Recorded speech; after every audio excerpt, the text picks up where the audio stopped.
Revs are up for the final race of the day, and it is a smoky start there for Barry Kemp from pole position, but he leads the field away with Martin Greenhow in close proximity, and off into the barriers there in down at turn 1 is one of the green cars. I believe that was Conor Meyer. And Greenhow's been sent backwards. He is also backwards in the first corner, so he is plummeting down the field. But Barry Kemp has got a lightning start. He's miles ahead. Yep, Tim Ellis in third place, just lost out there on the way into turn 3. He's got John Cox for company, so James Wingfield in second place there. So it was, Greenhow really the loser of that first lap, as he's way down the order now. So Wingfield second, Tim Ellis third, John Cox fourth. Spanners ready right up there in 5th place.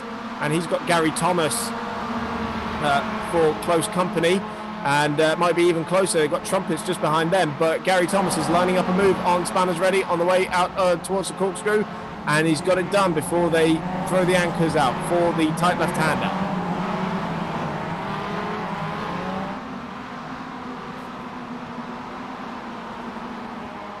James Wingfield off the road there with Barry Kemp, our two leaders all over the show. But it is James Wingfield who has taken the lead at the penultimate corner.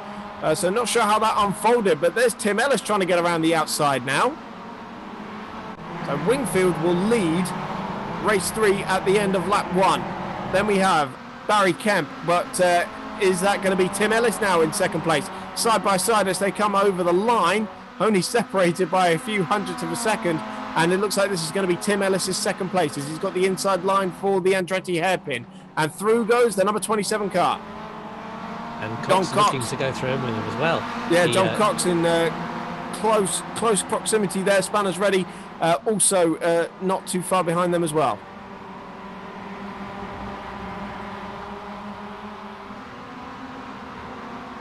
Just behind them, a name we haven't mentioned so far tonight, Danny Silva up in 6th place ahead of Trumpets, with Carl Power up from 15th to 8th. Another lightning start for him. Charles Ford in the number 55 car, another man who's made progress, 17th to 9th in the Red Bull colours. And completing your top 10 is Adam Rossales, another Red Bull coloured car.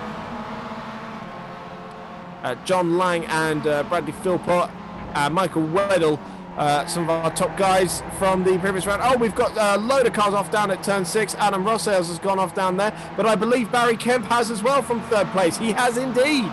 And Danny Silver also ended up in the barriers. He's out of the race. So drama at the action spot of turn 6. We're just going to be watching Spanners ready, who looks like he's going to mount an attack on 4th place man John Cox in that very bright pink BWT car. So this looks like the top battle on the circuit at the moment, as they come across the line to finish lap 2. And Spanners might have to break his golden rule of only overtake when absolutely necessary. I think it is absolutely necessary at this point, because he's looking at a podium position, because the field's quite spread out today. So even Bradley Philpott, who is now rocketing up the standings here, he's only 3 places behind Spanners. But if he can just get ahead of John Cox, he's looking at a podium position. Yeah, with Barry Kemp going off the road, this of course is now the podium for the battle for the podium, I should say, with John Cox in 3rd place. Just to give you an update on the leaders, 1.5 seconds between James Wingfield and Tim Ellis as they came across the line. But all eyes on 3rd place as Cox and Spanners do battle. And yeah, as you say, Carl Power, John Lang, Bradley Philpott not far behind as well. They're just coming through turn 5 now, with Philpott making moves on Weddle. And it looks like John Lang is in the thick of that action as well. Yep, he's just lost out to Philpott and Weddle actually. So that is all going over for 6th place at the moment. But for 3rd place, still super close between John Cox and Richard Spanners ready.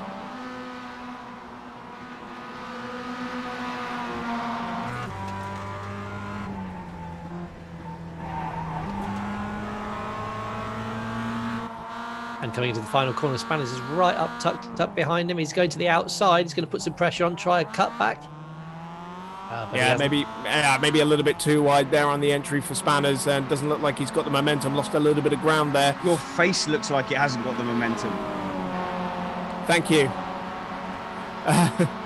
Just give you an update on Richard Molden in the number 69 car, who has made his way up from 21st to 15th. Although that could well change as they come across the line. In 16th place, actually, as he's just been battling with Clappers, and he has Carsten Lemch just ahead of him as well, I believe. Yeah, I don't know if we can go back to Spanners live. Can you hear me, Spanners? Yes, what's up, buddy? I was just about to say, you've got to look out for Carl Power coming up behind you, so this is going to get very tasty. How are you feeling? Okay, so obviously this is a critical point. I'll come back to you later. Okay, go for it. Yeah, so rather losing touch now with John Cox's Spanners in that battle for third place. And as I say, Carl Power all over him here. So two Missed Apex panelists are about to go wheel to wheel by the looks of it.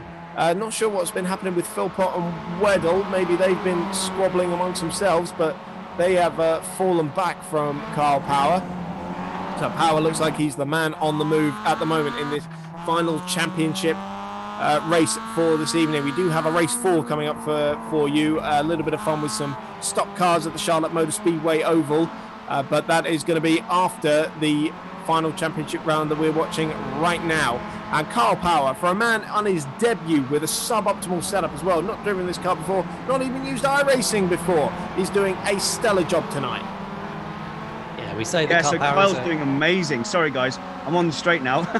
Carl's doing incredible, but he's also super polite, so I'd be really surprised if he made a lunge. You have seen him in the karting videos though, right?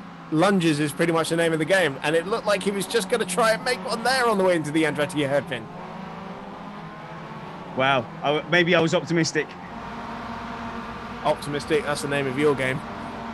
Kyle may be a rookie to iRacing, but he is no stranger to sim racing in total. He drives a lot of project cars too for the Project 4 racing team, so he is no slouch.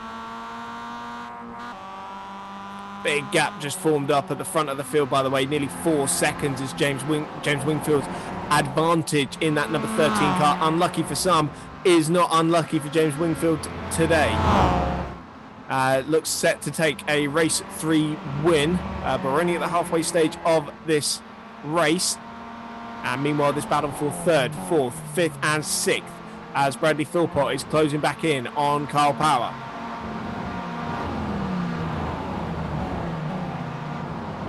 Nothing doing just yet. John Lang again having to make the moves as he's come up from 30th on the grid up into 8th place. He has got Michael Weddle just ahead of him, but he has got a bit of lap traffic in there as well.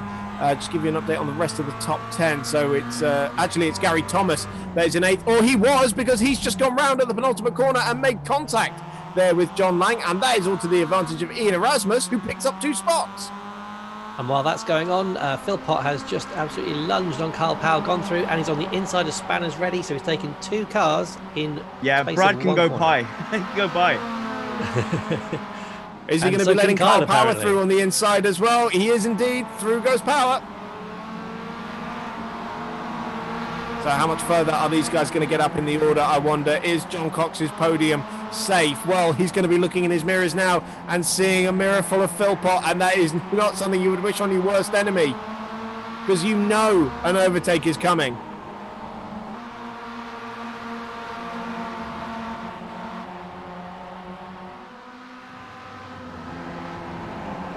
And I'll tell you what, with only 8 seconds up to the leader, it'll be about 3 seconds by the time, if he gets this move done, up to Tim Ellis in 2nd place.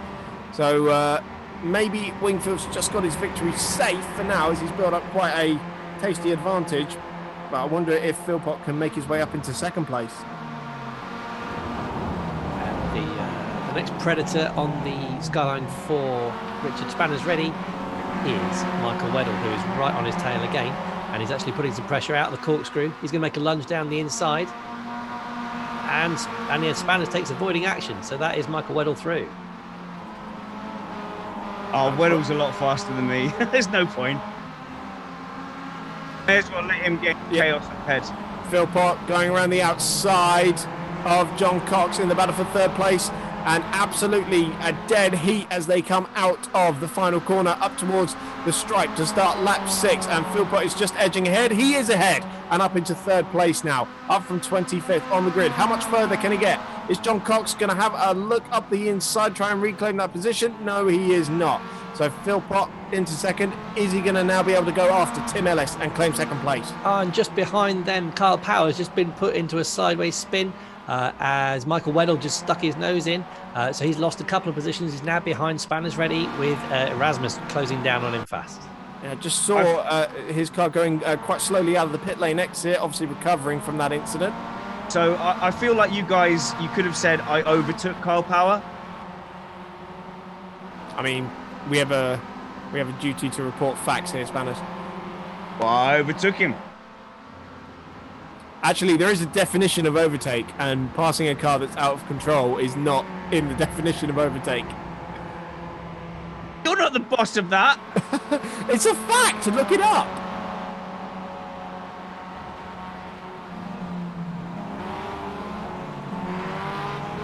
We'll give you an update on some of the other guys. We've got Sam Harper, who's come up from 29th to 14th. He is currently looking at Edward Shelley in the number 3 car. Richard Molden just behind these guys as well, up 6 places from 21st on the grid. David Hatton has not had a good race here, while his title rival Steve Ficacci has made his way up into 10th place. David Hatton is down in 20 seconds, so we will be seeing Ficacci leaving here with a bit of an advantage in the championship, I believe, although with so many points on offer, and we can be seeing big point swings, but we have had a couple of first-time winners tonight, and James Wingfield is about to add his name to that list, I believe, for this season anyway.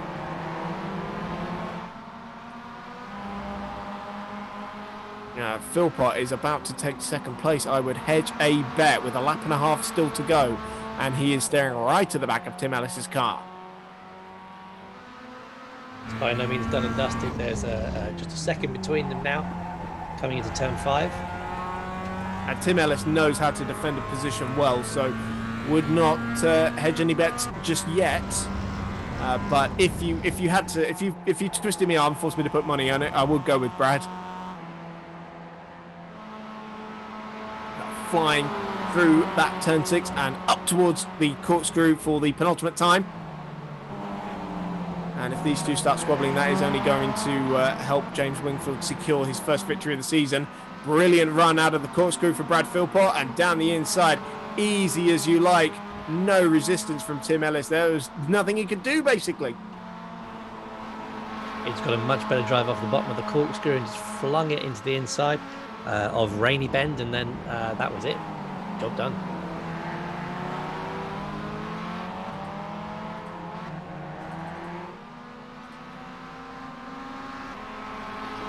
So, final lap of the night for the championship races anyway. It's Michael Weddle up in P4 at the moment, ahead of John Cox.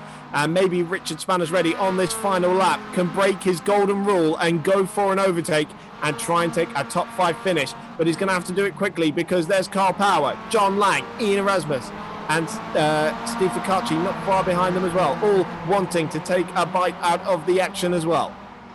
And Spanners made a half move into the Andretti hairpin, just slightly around the outside of Cox, and that's actually allowed Kyle Power and John Lang to really close up. This is going to get very close towards the end of this race. Still Cox leading this battle for 5th place. Spanners not close enough for a run. It actually looks like it's John Lang who is going to be making the move, although he does have quite significant damage on the front left of his car, so that might compromise him, but he's very close to Kyle Power on the run into turn 6.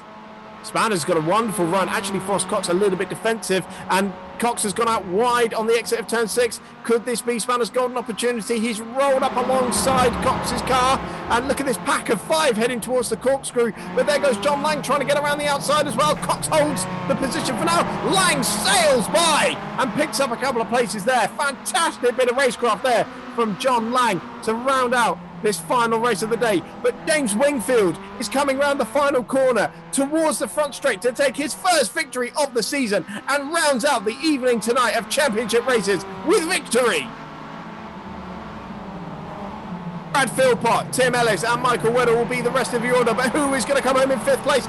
John Cox has just been passed by John Lang at the final corner. Oh, we've got a car up over on its roof on the exit of the corner there, but it is John Lang who takes that battle for 5th place ahead of Cox and Spanners Ready.